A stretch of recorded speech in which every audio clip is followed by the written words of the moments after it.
Avec Delinda aujourd'hui. Bonjour. Cette vidéo va être très compliquée, je sens. Donc Delinda est en formation pro également dans mon école, en dernière et troisième année. Du coup, elle fait partie de mes premières élèves de l'association à Blanquefort. Donc, une survivante. Une survivante, oui c'est vrai, parce que en fait, est-ce qu'il y a quelqu'un qui est... Si, Mégane qui est revenue cette année. Mégane, c'est vrai. Voilà. Ouais, nous sommes deux survivantes. Voilà, deux survivantes. Ouais. Persévérantes. Au bout de presque 6 ans maintenant. Voilà. Alors, première question, qu'est-ce qui t'a poussé vers la danse orientale, qu'est-ce qui t'a poussé à t'inscrire dans un cours? Alors, tout a commencé, tu vas me dire encore le cliché, mais voilà, c'est comme ça.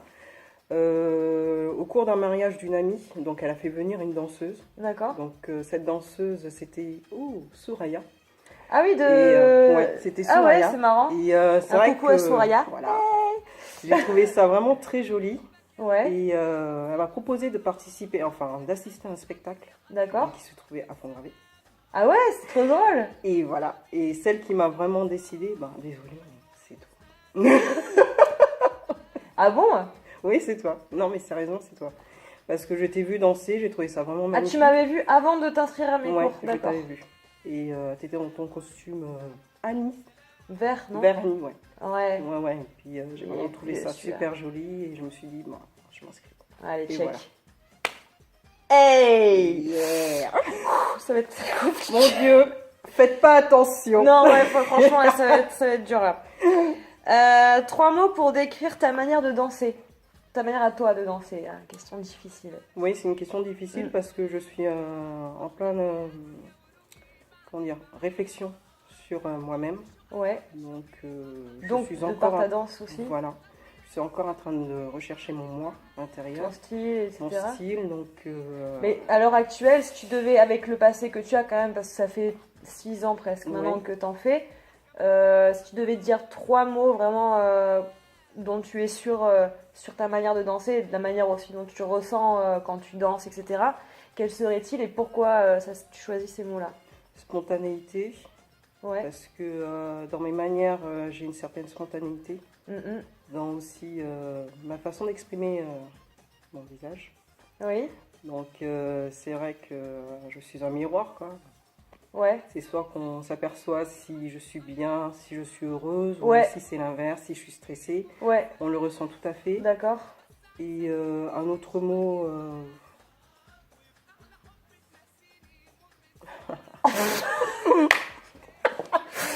Alors, comment dire? Magnifique, je veux dire.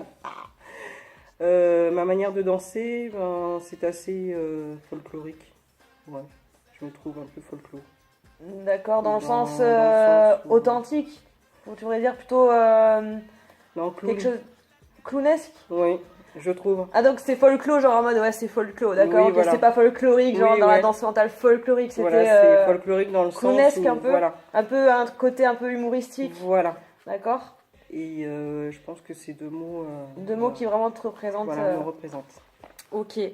Quels sont les buts que tu aimerais atteindre pourquoi tu es dans la formation pro actuellement et donc du coup qu'est-ce que tu aimerais accomplir d'ici 2 ans, 3 ans, les buts que tu t'es fixés et que tu aimerais atteindre? Alors les buts que je me suis fixés, c'est apprendre vraiment à me connaître, savoir exactement. C'est vrai qu'il y a une fois tu nous as posé la question pourquoi est-ce que vous dansez, et c'est ce genre de questions franchement on se pose pas. Ouais.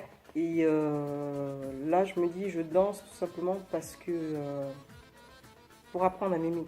Ouais. En fait, pour t'accepter. Pour m'accepter.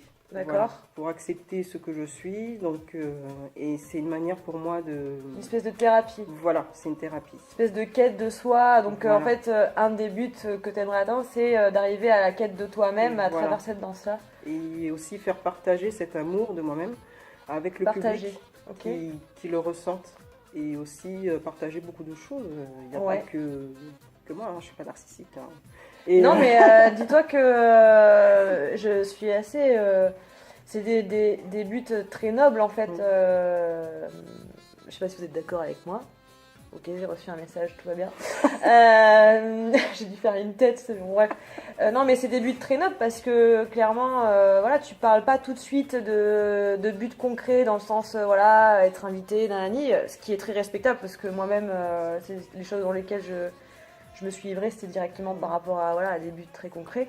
Mais là, c'est encore plus beau parce que c'est des buts, on va dire, hyper simples. Mais en même temps qui sont carrément C'est assez qui grand, fait la quoi. danse quoi. Enfin, Je trouve ça assez spectaculaire parce que lorsqu'on on se représente sur scène, on voit de suite notre personnalité, ce que l'on représente. Et pour beaucoup de danseuses, dès qu'on les voit danser, c'est soit qu'elles nous touchent de différentes manières, ou d'autres fois on se dira ouais, voilà, me touche pas. elle me touche pas alors qu'elle danse super bien, quoi. Ouais. Et c'est point de vue émotion, c'est cette émotion que j'aimerais dégager. C'est ça Voilà. enfin, ce qui fait qu'on danse Voilà. quoi, le partage et exprimer quelque chose. Voilà, Et... c'est ça. D'accord. Est-ce que tu as d'autres buts que tu aimerais atteindre? J'ai d'autres buts, donc je vais faire de la pub. Donc là, il n'y a pas très longtemps, j'ai fait la connaissance d'une danseuse et une chanteuse. D'accord. Donc Carolina, par le biais d'une amie. D'accord. Et elle est colombienne. D'accord. Elle m'a proposé de participer à une sorte de spectacle qu'on va faire au salon de Bordeaux, la Foire de Bordeaux. La Foire Expo de Bordeaux. Voilà, la Foire Expo de Bordeaux. Qui est en mai, je crois. Voilà, en mai. Donc c'est du 14 au 22, je crois. Ouais. Je sais plus, quelque chose comme ça. Et à ce moment-là, en fait, elle aimerait bien faire partager un peu son pays, la Colombie. Ouais. Mais aussi, elle raconte une histoire entre l'Afrique, la Colombie et les Indiens aussi, si j'ai bien compris ce qu'elle m'avait expliqué. D'accord. Et ceci sera représenté par différents personnages. D'accord. Donc moi, je représente l'Afrique. Et en fait, voilà, il faudra qu'on exprime beaucoup de choses à travers les paroles. Parce qu'elle chantera ces paroles. D'accord. Et pour faire partager encore ce mot au public, voilà, ce genre de choses. Et franchement, mon but est vraiment de m'ouvrir à d'autres horizons. Ouais. Pas que l'oriental. D'accord. Et de faire un mélange, de faire un mix. D'accord, donc plutôt partir dans la fusion en fait. Voilà. D'accord. Parce que je me sens vraiment à l'aise dans la fusion et je trouve ça vraiment magnifique. De partager avec d'autres personnes ce genre de choses. Et bah c'est oui, c'est clair. Et as-tu d'autres buts à part celui-ci? Oui. Tu peux y aller, hein. Tu peux dire tout ce que tu veux. Vas-y. Alors d'autres buts.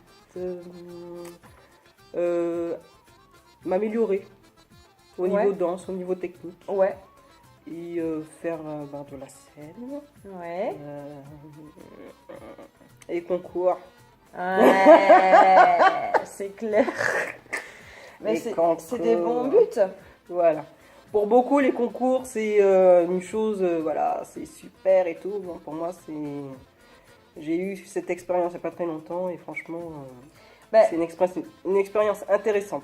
Pour le moment, je ne sais pas dans quelle case mettre, si c'était une bonne ou une mauvaise, mais c'est intéressant. Je ne sais pas si tu es d'accord avec moi ou si vous êtes d'accord avec ce que je vais dire, mais je pense que quand on fait un concours, il faut l'aborder comme tu l'as fait. D'ailleurs, c'était ton premier, donc c'est pas évident non plus parce que c'est différent d'une scène ouverte ou de quelque chose comme ça.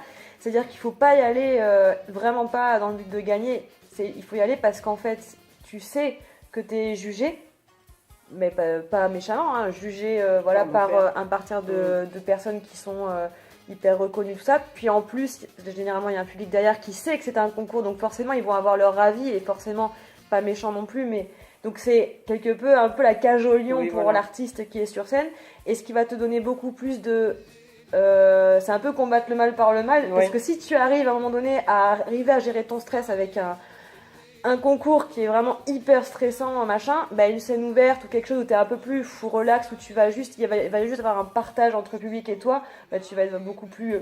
C'est pour ça que personnellement, je pousse à faire des concours dans ce sens-là, pas pour gagner, mais du coup, c'était bravo. C'était magnifique. Ne regardez pas la vidéo. En plus, t'as même pas pris la vidéo. Et non. Oh mon Dieu, quelle horreur. Alors, comment abordes-tu le fait de créer une chorégraphie? Alors, comment tu abordes ça? Est-ce que tu as une stratégie de travail? Comment tu fais ça? Alors, tout d'abord, j'écoute la musique. Enfin, tout dépend si elle est imposée. Me regarde pas comme ça.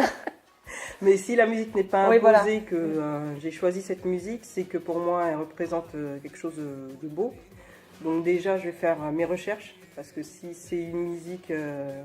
pardon. Musique. Musique. Une musique. Une musique. Si c'est une musique, ça va aller. Si c'est une musique où il y a des paroles, donc déjà, il faut déjà faire des recherches au niveau des paroles Mhm. et savoir ce qu'elles expriment. Ouais. Et ensuite, bien l'écouter, écouter le fond, enfin tous les tempos qu'il y a et essayer de se mettre dedans. D'accord. Et après, une fois que je me suis mise dedans, je me dis tiens, pourquoi pas glisser ce pas-là, pourquoi pas glisser d'autres pas. Ou si vraiment je sens que je suis pas dedans, je le mets de côté, je me dis je reviendrai plus tard D'accord. pour pouvoir compléter Oui. tout ça. Mais c'est bien de dire ça parce que ça peut donner des idées à d'autres filles qui veulent se lancer, qui savent pas trop comment faire. Parce que chacun a sa manière de faire aussi, mais c'est une très bonne approche. Donc voilà, super. Quelles sont tes peurs? Est-ce que tu as des peurs, des craintes, voilà, des doutes quand pour n'importe quoi, des espèces d'idées qui viennent comme ça, concernant la danse, hein, bien sûr, qui peuvent te pourrir un peu, te mettre un peu, voilà, j'y arrive pas, machin. Est-ce que tu as des peurs, des craintes La peur de m'écouter. Parce que souvent, à l'inverse de ce que beaucoup peuvent penser, je suis très négative. Je suis une personne très négative et assez pessimiste vis-à-vis de moi. De toi, ouais. Pas confiance en toi. Voilà. Ouais. Donc, si je loupe quelque chose, je vais me dire t'as loupé, t'es nul. Ouais. Il y aura un bip à ce moment-là. Et après, c'est tout un travail sur moi-même pour justement effacer ces idées noires, recommencer, parce que à l'inverse de ce qu'on peut penser quand on a des idées noires, pour essayer de les effacer, c'est très difficile. Pour essayer d'avancer.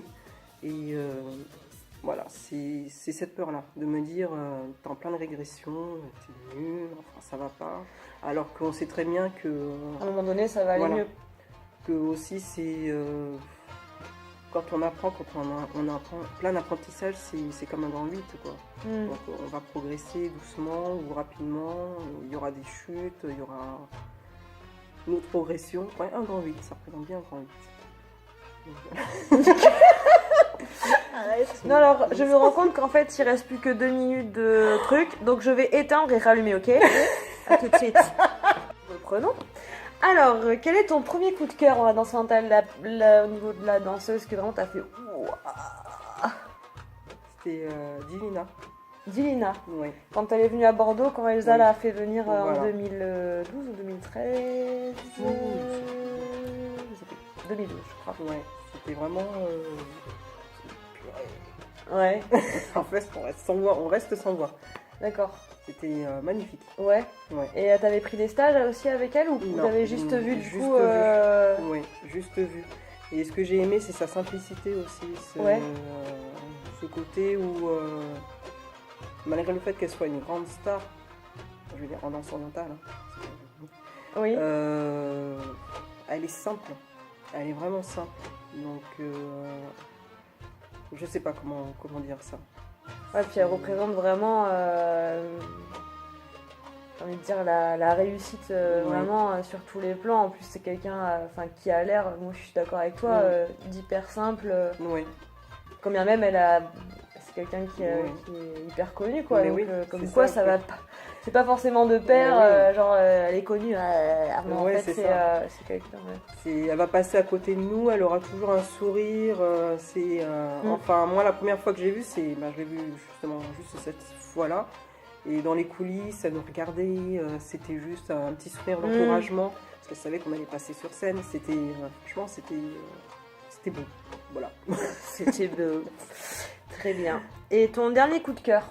Alors, mon dernier coup de cœur, en fait, j'en ai plusieurs coups de cœur. Le mieux de tous. Oh, le number one, le dernier number one. Non, mais là, pour moi, ils sont tous les deux. Ah, il y en a deux ex aequo? Ah oui. Alors, dis-moi. Alors, c'est Arnaldo. Arnaldo, donc c'était à Fréjus qu'on l'avait vu. À Fréjus à la Motte, Ouais. en 2015. C'est vrai que c'était super. Ah, oui. C'était super. Et le dernier en date, au festival d'Italie. Donc, En plus, on dit toute la même chose en fait. Ça se voit pas du tout qu'on a fait le même festival. non, pas du tout. Était au même endroit. Non, pas du tout. Non, pas du tout. C'est Karine Gaz. Voilà, Carmen. Je t'aide un peu quand même parce que Là, excusez-moi, c'est le stress. Ok, donc ouais, Pour moi, autant ils ont chacun leur style, mais niveau grandeur, ils sont tous les deux magnifiques. ouais, Ouais. ils t'ont bluffé quoi. Voilà. Non mais c'est cool. Qui pour toi représente la réussite complète dans le milieu de la danse orientale? Vraiment la personne qui pour toi tu te dis, elle a tout professionnellement au niveau de la pédagogie, au niveau de la danse, au niveau de la simplicité. Enfin genre c'est la personne qui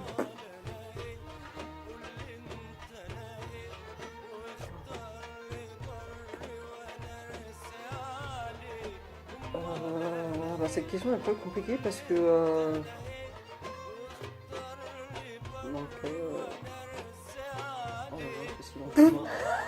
Non, je passe. tu sais pas. Non, parce que niveau de la pédagogie, Oui, tu t'as pas forcément vu. Si, mais pour moi, les personnes auxquelles je pense, elles m'ont tout apporté quelque chose. Donc, pour moi, mettre. Une personne en haut de liste, ça serait bizarre. Non, pour moi, non, parce que elles apportent toutes quelque chose. C'était une question piège. Non, je rigole pas du tout. Mais bien joué. Vraiment, c'est beau. C'est beau. Et aurais-tu un dernier mot? C'était cool, hein, interview. Je vous encourage à venir pour le faire, à venir vous exprimer, voilà. Et rien d'autre. Non, je rigole. Depuis que je fais de la danse orientale, j'ai rencontré beaucoup de personnes, des filles avec lesquelles je danse et qui ont une belle personnalité. J'ai rencontré des stars aussi et qui ont aussi un grand cœur parce qu'elles sont là pour nous faire partager des choses. Et en gros, c'est cool. Voilà. Et je suis contente. Je suis contente d'être là où je suis, malgré le fait que j'ai encore beaucoup de boulot. Mais tout le monde, hein. Mais franchement, ouais, je suis contente. Bon, c'était un super beau mot de la fin, on peut le dire. Eh bien, c'était Delinda. Tata. Et alors, la semaine d'après, normalement, ça serait une espèce de routine d'un gros dimanche de répète dans mon école. Voilà, pour changer un peu, pour qu'il n'y ait pas que des interviews. Et voilà, merci Delinda. Merci à toi. Au revoir. Ciao, ciao.